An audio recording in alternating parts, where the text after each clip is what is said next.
আজকে আপনাদের মাঝে অপরূপ সৌন্দর্যময় কবুতরের ভিডিও নিয়ে হাজির হলাম। আমি আমার বড় ভাইয়ের কবুতরের খামারে এসেছিলাম। সে বাসার ছাদের উপরে খুবই যত্ন সহকারে কবুতর পালন করা শুরু করে দিয়েছে।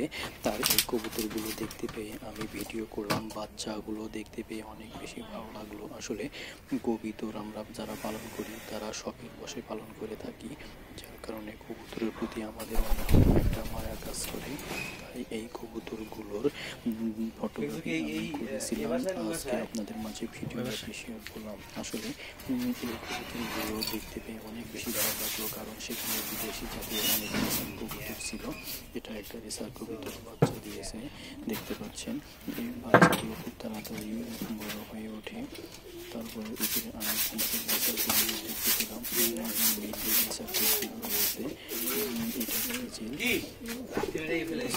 কবুতর রয়েছে, কবুতরগুলো অনেক সুন্দর,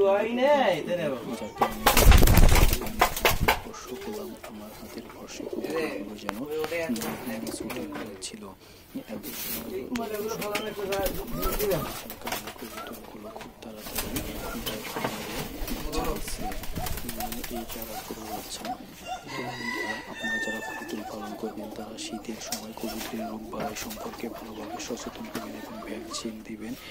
ভ্যাকসিন দিলে রোগ বালাই থেকে মুক্ত পাওয়া যায়।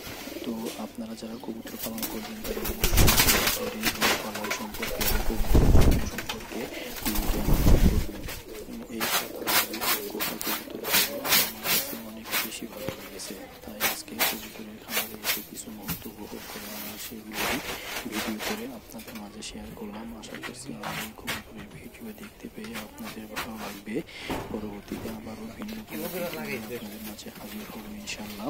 সে পর্যন্ত সবাই ভালো থাকবেন। আর যারা কবুতর পালন করবেন, কবুতরের রোগ বালাই সম্পর্কে, কবুতরের যত্ন